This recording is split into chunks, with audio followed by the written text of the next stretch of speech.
Stage 2 में थोड़ा सा बड़ा नीचे के लेवल पे रहा।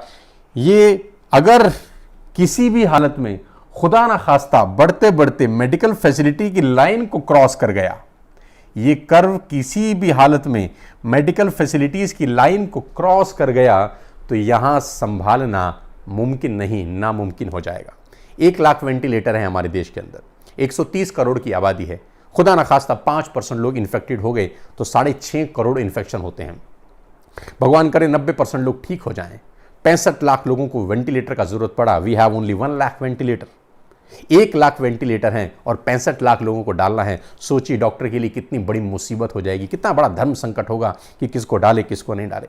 जर्मनी के बारे में सुन रहा था कि 2 लोग आए डॉक्टर के पास, one was 71 year of age, one was 32 year of age. अब डॉक्टर को ये चूज करना था कि वो 71 साल के आदमी की जिंदगी बचाए या 32 साल की। डॉक्टर ने कॉल लिया, 32 साल के लड़के को वेंटिलेटर पर डाल दिया, क्योंकि उसको लगा कि 71 साल का आदमी अपनी ज़िंदगी करीब करीब जी चुका है। कितना कठिन डिसीजन है, आप सोच सकते हैं, कल्पना कर सकते हैं। वो स्थिति अपने को पैदा नहीं होने देनी, इसीलिए संपूर्ण लॉकडाउन। बहुत सारी कंट्रीज में लॉकडाउन तब हुआ जब ये खेल इस रेखा से ऊपर निकल गया। जैसे ही खेल ऊपर रेखा से ऊपर निकला, कहीं लोगों ने यहां लॉकडाउन किया, कहीं लोगों ने यहां लॉकडाउन किया। धीरे धीरे स्थिति नॉर्मल होनी शुरू होगी। कब होगी नोबडी नोज, लेकिन हमारे लिए अच्छी बात यह है कि हम लोगों ने लॉकडाउन यहीं पर कर दिया है, यहीं लॉकडाउन हो चुका है। ऑन द 3rd स्टेज हम लोगों ने लॉकडाउन कर दिया है, लेकिन लॉकडाउन को कामयाब बनाना मेरे और आपके हाथ में है। खुदा ना खास्ता ये कर्व मेडिकल फैसिलिटी की लाइन से ऊपर नहीं जाना चाहिए। आपका और मेरा एक ही दायित्व है कि ये कर्व की लाइन किसी भी हालत में मेडिकल फैसिलिटीज की लाइन को, हमारी सर्विसेज को क्रॉस नहीं करनी चाहिए। ये और मेरे आपकी परीक्षा है, जंग है मेरी और आपकी। घर में रहिए। प्रधानमंत्री कल 2 बार हाथ जोड़ के विनती किए कि आप घर में रहिए। मैं आज आपसे हाथ जोड़कर विनती कर रहा हूं, सलाम कर रहा हूं, माथा टेक रहा हूं आपके सामने कि प्लीज आप घर पे रहिए।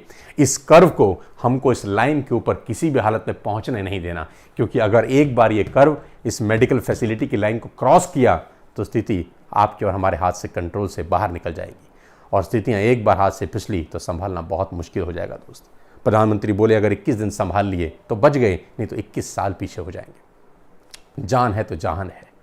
घर पे रहिए, अपने माँ बाप के पास रहिए, बच्चों के पास रहिए। एहसान करिए इस मुल्क पर, अपने अड़ोसियों पर, पड़ोसियों पर, दोस्तों पर, रिश्तेदारों पर, परिवारों पर। घर पे रहिए, घर से बाहर मत निकलिए। ये क्रांतिवीर बनने का टाइम नहीं है, ये बुजदिल बनने का टाइम है। जी हाँ, मैं आपसे कह रहा हूं, बुजदिल बन जाइए, घर पे रहिए। कोई भी बुलाए मत जाइए, कुछ भी हो जाए मत जाइए।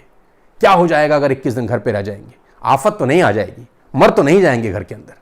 लोग कहते हैं कि सब्जी लेने जाना है, कोई कहता है दूध लेने जाना है। 21 दिन दूध नहीं पिएंगे तो क्या हो जाएगा? 21 दिन का संयम हमारे और आपको एक सुनहरा भारत दे सकता है। मैं जानता हूं यह मुश्किल है, लेकिन इस स्थिति से आसान है। यह स्थिति हो गई, आप संभाल ही नहीं पाएंगे। अभी भी चीजें हमारे हाथ में हैं, अभी भी चीजें हमारे कंट्रोल में है। मैं फिर आपसे कहता हूं, संयम रखिए। 21 दिन जो कुछ भी है आपके घर में, जैसे तैसे गुजारा करिए।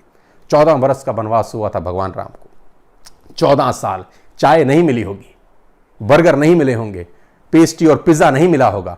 14 साल कैसे खाया होगा, कैसे रहे होंगे? रहे ना। हमको तो सिर्फ 21 दिन का वनवास हुआ है। कहानियां सुनने के लिए नहीं है, प्रेरित होने के लिए। आज मौका है, उन कहानी से सीखें। अगर वो 14 साल का वनवास निकाल सकते हैं तो मैं और आप 21 दिन का निकाल सकते हैं, अपने देश के लिए, अपने परिवार के लिए और अपने समाज के लिए। मैं फिर आपसे हाथ जोड़ के विनम्र विनती करता हूं कि प्लीज इस 21 दिन अपने घर की लक्ष्मण रेखा न लांघें, जैसे तैसे हो अपने घर में गुजारा करें। ये आसान नहीं है, मैं जानता हूं, लेकिन हमारे पास इसके अलावा कोई रास्ता नहीं है। स्वस्थ रहिए, मेरी शुभकामनाएं आपके साथ हैं। ईश्वर ने चाहा 21 दिन के बाद सुनहरे सपने के साथ एक नई वीडियो लेकर आऊँगा, भारत की जीत का, आपकी और हमारी जीत का। इस भारत को हमको हिमालय की चोटी तक ऊपर लेके जाना है, और वो करके दिखाना है जो जर्मनी नहीं कर सका, वो करके दिखाना है जो इटली नहीं कर सका, जो चाइना नहीं कर सका। हमारे और आपके हाथ में आज गेंद है, गेंद हमारे पाले में है दोस्त। शर्मिंदा ना हो जाए, बस शर्मिंदगी ना हो जाए। लोग याद रखें कि भारत के लोगों ने वो कर दिया जो बड़े बड़े तमाम समर्थ मुल्क नहीं कर सके। आज मेरे और आपके इम्तिहान का दिन है। अपने परिवार के लिए, अपने समाज के लिए, अपने देश के लिए देशभक्ति दिखाने का सुनहरा अवसर ईश्वर ने आज आपको दिया है। डिफ़िकल्टी में से अपॉर्चुनिटी निकलती है। ये मौका है अपने आप को साबित कर देना कि देश के लिए हम कुछ कर सकते हैं। बस इतना सा करिए, घर में रहिए। मेरी शुभकामनाएं हैं। ईश्वर करे कि ये देश हमेशा से वैसे ही फले फूले और वही चहल पहल पूरी दुनिया में हमारी धमक दिखाई दे। 21 दिन के बाद फिर आपसे मुलाकात करूंगा। जय हिंद, जय भारत। घर पे रहिए। शुक्रिया।